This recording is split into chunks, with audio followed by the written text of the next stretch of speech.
Barrenness,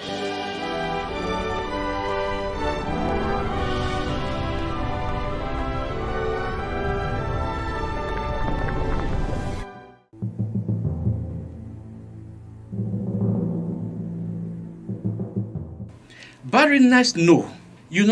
I rightly mentioned that, of course, sterility both in the man and the woman is not a good reason for nullity. So barrenness in itself, no. Why? Because the woman is able to perform all the conjugal acts.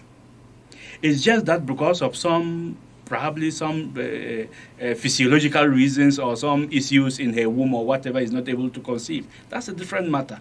Now, one thing the Catholic Church and in our documents, in our theology, we have tried to insist on is that marriage is first and foremost, the first fundamental aim of marriage is for the good of the spouses. In other words, marriage is not contracted principally because of children. And so when you enter into marriage and for one reason or the other your wife cannot conceive, the man is correct, the man is potent, everything is okay, but probably the woman has some issues, then it's not a ground for you to throw away your wife and bring in another one. In our African context and in many African cultures, the insistence has always been, turned around. In the Catholic Church, it's for the good of the spouses. Then as they share their union, they are open to children. And children, we say, are a blessing from God. So as you share your union, your sexual intimacy, if you are blessed with children, you receive them graciously.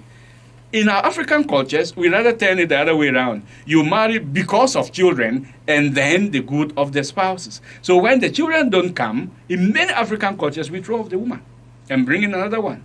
So that's why we're trying to let our people know that first and foremost, we marry for the good of the spouses. And as you share your oneness, because Jesus says they no longer become two, but they become what?